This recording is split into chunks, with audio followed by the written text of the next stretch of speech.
My dad threatened to cut me off for refusing to babysit my stepsister's kids, but his favoritism uncovered dark family secrets that shattered all.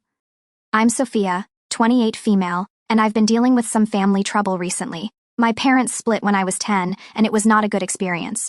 My mother moved out, and I lived with my father for several years. It was only the two of us. We were close, and I assumed we told each other everything, but as I got older, I realized there were many things my father withheld from me. When I was 16, my father introduced me to Linda, 50% female. They had been dating for a time without informing me. I was hurt that he kept this a secret, but I attempted to be supportive. A few months later, they married, and Linda moved in with her daughter Emma, 25 female. The transition was difficult. I went from being an only kid to suddenly having a stepsister. Emma and I never really clicked. She was lively and outgoing, whereas I was more reserved. We were courteous to one another, but we never became close friends or anything like that. At 18, I moved out for college, relieved to get some space from my new family. I focused on my academics and met new people. After graduating, I found a job in the same city and decided to stay. I'd go to see my father and Linda on holidays, but that was about it. Emma and I scarcely communicated, just exchanging birthday texts and attending family dinners when I was in town. Fast forward to today. Emma recently came to my city with her 27-year-old husband Jake and their 2 children, Liam, 4 male, and Ava, 2 female. Jake accepted a new position at a technology startup, so they relocated here. Emma does not work. She is a stay-at-home mom. When they first moved, my father called and requested me to assist them settle in. I was not delighted about it, but I agreed. I took them around the city, helped them select a suitable neighborhood, and even helped with part of the relocation. I believe that was the end of it, but I was mistaken. Emma began visiting my flat every evening with her children about a week after they relocated. She would ask me to look after them for an hour or two while she went on errands. I initially accepted because I wanted to be nice, but it soon became a daily occurrence. I work from home as a graphic designer, and while I was finished with work by the time she took the kids off, I value my alone time in the evening. I utilize that time to relax, work on personal projects, or socialize with friends. The kids are okay, but I'm not really a kid person. I don't know how to keep children entertained, and being around them always makes me nervous. I reminded Emma several times that she needed to hire a babysitter, but she always had an excuse. "It's just for today," she'd remark. I'm still getting used to the city. I started to suspect she was taking advantage of me. Last Friday, I had planned to go out with my pals. We were celebrating my best friend's promotion, which I'd been looking forward to all week. I told Emma in the morning that I would be unable to watch the kids that evening. She said okay, and I assumed that was all. But at 6 p.m., just as I was about to leave, Emma arrived at my door with Liam and Ava. Before I could say anything, she handed me the kids and drove away. I tried calling her, but she did not answer. I even called Jake, but he did not respond. I had to postpone my plans and stay at home with the kids. I was infuriated. Emma had ruined my plans before, but this was the first time she fully ignored my refusal to babysit. I was trapped with the kids until 9 p.m., when Emma arrived to pick them up. When she arrived, I challenged her regarding her behavior. She pretended it was no big deal and claimed she had an emergency. When I pressed her for information, she was unclear and evasive. I warned her that this could not happen again and that she needed to get a proper babysitter. Emma became enraged and stated I was being selfish and that families should assist one another out. That is when I lost my temper. I told her that we were not truly relatives. I explained that just because our parents married doesn't mean we had to be close. I informed her that we had scarcely spoken in years before she moved here, and now she was acting as if we were best friends. I told her I was done babysitting and that she shouldn't bring the kids over until invited. Emma left in tears. I felt awful, but also happy that I had finally established a clear boundary. I believed that was the end of it, but I was mistaken. The next day, my father called me. He was upset with me. He stated Emma had contacted him crying, accusing me of being nasty to her and the children. My father told me that I should apologize and continue to babysit Emma. He said that this is what families do for one another. I attempted to convey my side of the situation. I informed him about Emma taking advantage of me repeatedly, ruining my plans and never respecting my time or boundaries. But my father was not listening. He continued emphasizing that I should be more understanding and helpful. Then my father said something that deeply saddened me. He called me selfish and expressed disappointment in the person I had become. He told me that Linda and Emma were now my family and I needed to accept it. He even mentioned how distant I had been since he married Linda, hinting that I still harbored a grudge. I was shocked. I told him they were his family, not mine, and that I was an adult capable of making my own decisions. I told him that I had my own life and obligations, and I couldn't just drop everything to be Emma's on-call babysitter. This resulted in a major debate. My dad threatened to cut me off if I didn't apologize to Emma and resume babysitting. I felt hurt and enraged. I informed him I was self-sufficient and didn't need his money. I also suggested that if he wanted to cut me off over this, perhaps we weren't as close as I believed. My father ended the call by hanging up on me. Linda and other family members have since messaged me, accusing me of being unfair. They suggest that I'd be more empathetic of Emma's circumstances as a young mother in a new city. Some of my aunts have even called to say I'm pulling the family apart. Emma hasn't contacted me directly, but she has been writing on social media about how families should always be there for one another. She has been tweeting quotes about the value of sisters and how blood does not determine family. It appears like she is attempting to publicly guilt-trip me. I feel like I'm going mad. Am I truly in the wrong here? I don't think it's fair for Emma to expect me to be a free babysitter anytime she wants, and I don't think my father should threaten me about it. But I'm beginning to wonder whether I went too far in claiming Emma and Linda aren't my real family. Part of me feels guilty. Perhaps I could have been more patient with Emma. Perhaps I should have tried more to connect with her when we were younger. But another part of me is angry and resentful. I feel that my thoughts and boundaries are not being respected. I have always treasured my freedom. After my parents divorced, I learned to rely on myself. I worked hard in school, received a college scholarship, and have established a successful profession. I'm not used to having people rely on me in this way, and I'm not sure I want the responsibility. At the same time, I can't stop thinking about Liam and Ava. They're innocent in all of this, and I genuinely care about them. I don't want kids to feel rejected or unwanted, but I also don't think it's good for them to have an aunt who dislikes babysitting them. I tried discussing this with some of my friends, but they seem divided. Some believe I'm being overly harsh and should try to work things out with Emma. Others believe that I'm correct in setting boundaries and Emma is entitled. I do not know what to do. Should I apologize? Should I stand my ground? I feel like this thing has spiraled out of control and I'm not sure how to fix it. I don't want to lose my relationship with my father, but neither do I want it to be taken advantage of. This scenario has caused me to question a lot about my family and myself. Am I really as selfish as my father claims? Have I been harboring bitterness for his remarriage without realizing it? Should I have worked more to develop a relationship with Emma over the years? I keep thinking about how things may have turned out differently if my mother was still present. She relocated across the nation after the divorce, and we don't communicate much. I wonder what she would say about all of this. I am at a loss. I believe that no matter what I do, someone will be upset with me. I want to do the right thing, but I don't know what that is anymore. It's been almost 2 weeks since my last post, and things have only become more complicated. I'd like to thank everyone who responded and offered suggestions. It let me see things more clearly. After reading the comments, I decided to stand my ground. I did not apologize to Emma or begin babysitting again. This created some strained family relations. My father stopped communicating to me completely, and Emma continued to post passive-aggressive messages on social media about false family members and the value of being present for your nieces and nephews. The quiet from my father was especially difficult. We used to communicate at least once a week, but now there is nothing. I tried to convince myself that it was for the best and that I was creating good limits, but it still hurt. My stepmother Linda attempted to mediate the conflict. She contacted me several times, attempting to get me to reconcile with Emma and my father. She said she understood where I was coming from, but that family valued compromise. I appreciated her efforts, but I still felt as if everyone was rejecting my emotions. I immersed myself into my profession, taking on extra freelance projects to take my mind off the family problems. I also began going to the gym more frequently and took up a new hobby, painting. It was soothing to produce something lovely in the midst of my life's craziness. However, something unexpected occurred last week which changed everything. I was in a neighborhood coffee shop working on a project when I overheard a familiar voice. It was Jake, Emma's husband. He was seated at a table with a woman I did not recognize. At first, I assumed it was a work colleague, but then I noticed Jake reach across the table and take the woman's hand. They spoke in quiet tones and looked at each other in a way that indicated this wasn't a business meeting. I couldn't believe what I was witnessing. Jake was supposed to be at work, not having what appeared to be a romantic encounter with another woman.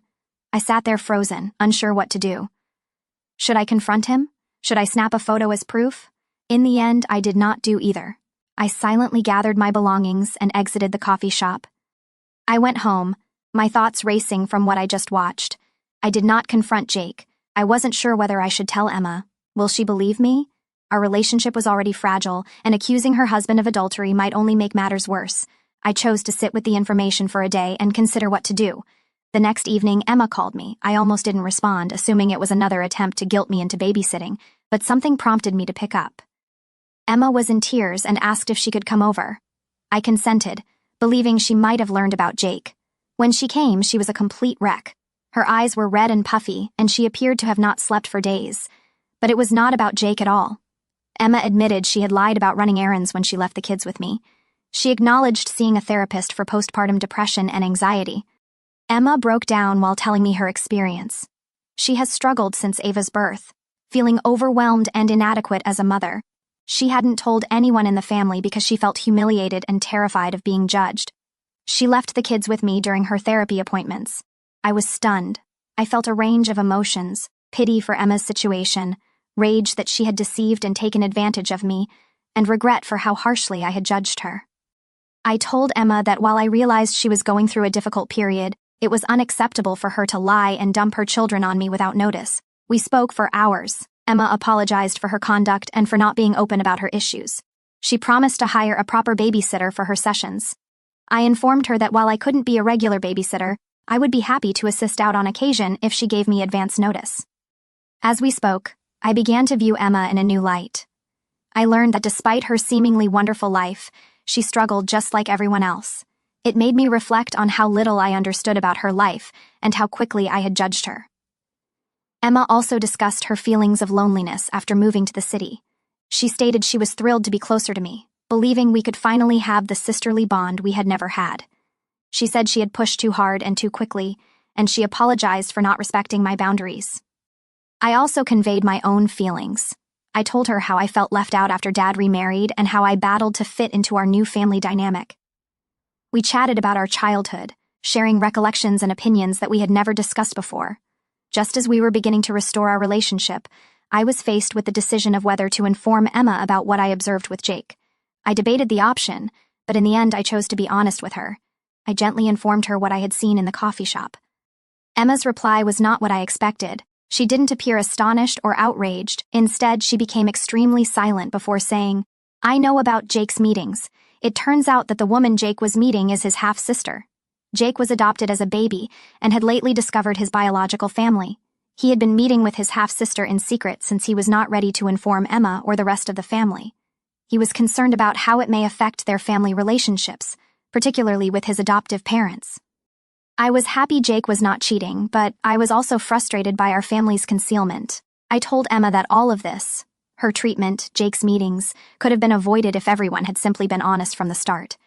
Emma agreed and said she'd speak with Jake about being more open with the family. She also pledged to be more open with me in the future. We concluded the evening on a brighter note than we had in weeks. The next day, I called my father.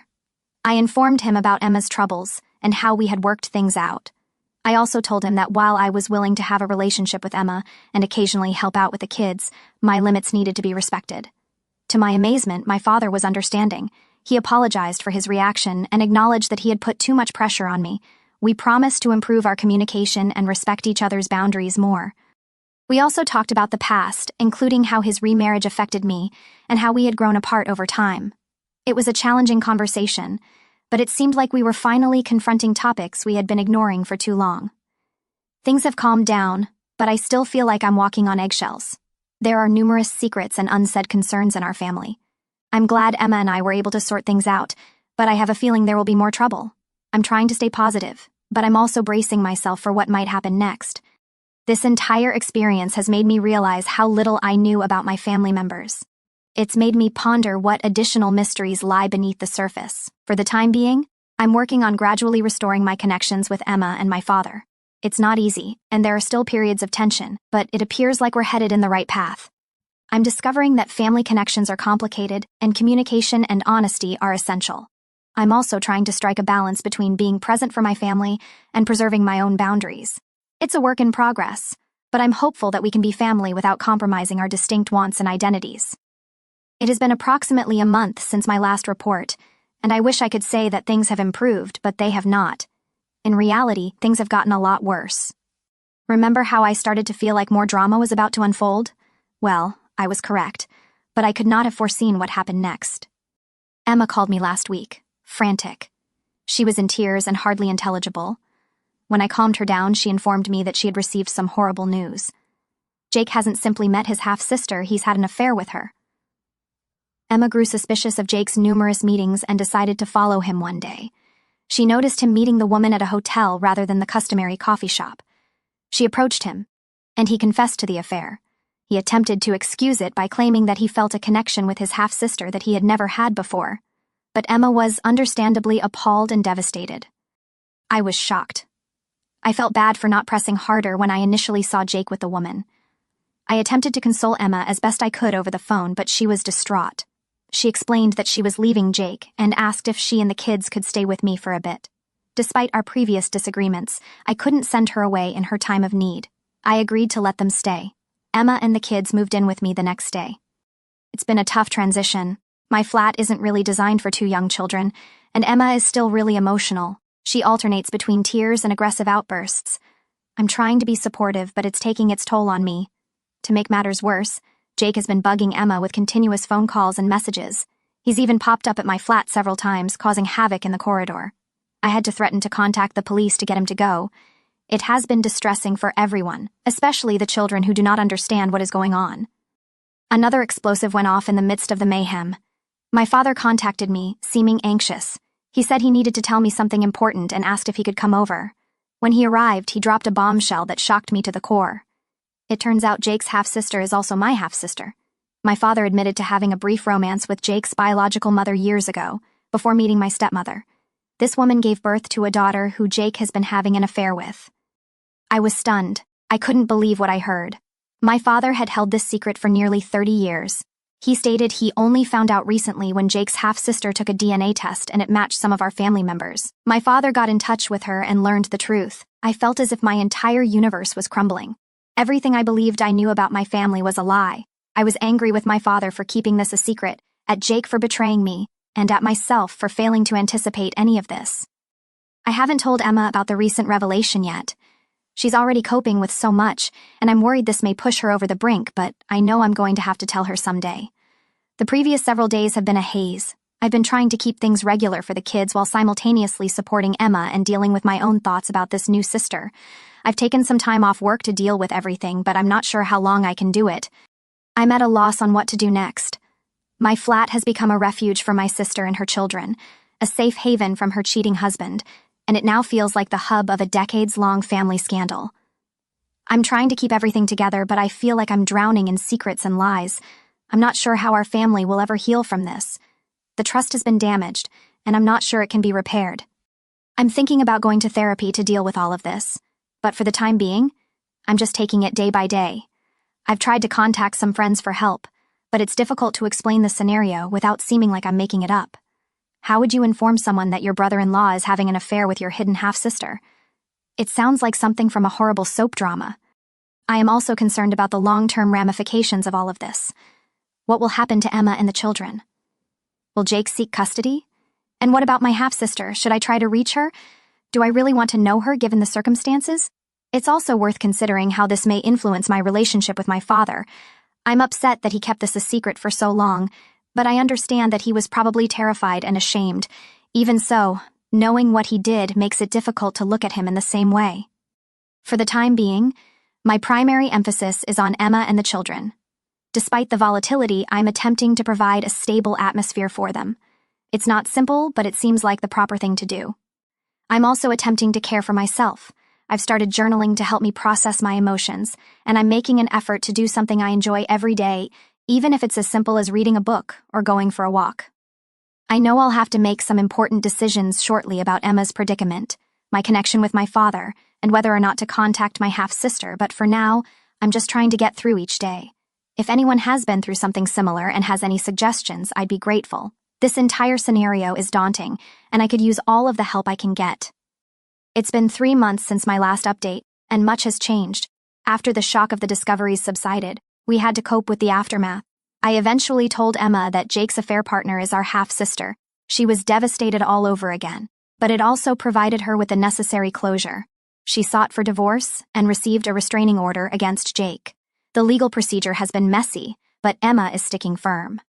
Emma and her children remained with me for approximately a month before she found a tiny apartment of her own. She began working part-time at a local bookstore and is gradually reconstructing her life. This experience has actually brought us closer together. I occasionally help her with the kids, but only on my terms, and she respects my boundaries. We haven't contacted our recently discovered half-sister. We aren't ready for it yet, and I'm not sure we ever will be. The circumstances of her existence, as well as her acts with Jake, make it difficult to consider having a relationship with her. My relationship with my father has been strained. I was upset with him for hiding such a significant secret for so long. We've had several lengthy, painful discussions on trust, honesty, and the consequences of his decisions. He has been visiting a therapist to deal with his shame and learn how to regain trust with his family. It is a slow process, but we are making progress.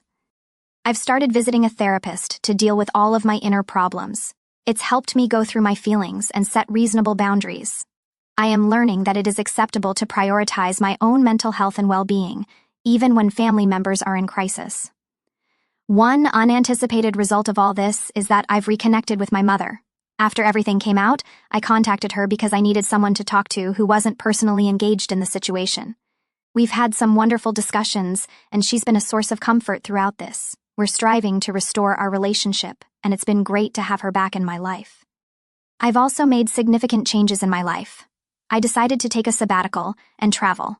I needed to go away from the family drama and rediscover myself. I'm writing this post from a modest cafe in Europe, where I've spent the last month. This distance has helped me a great deal.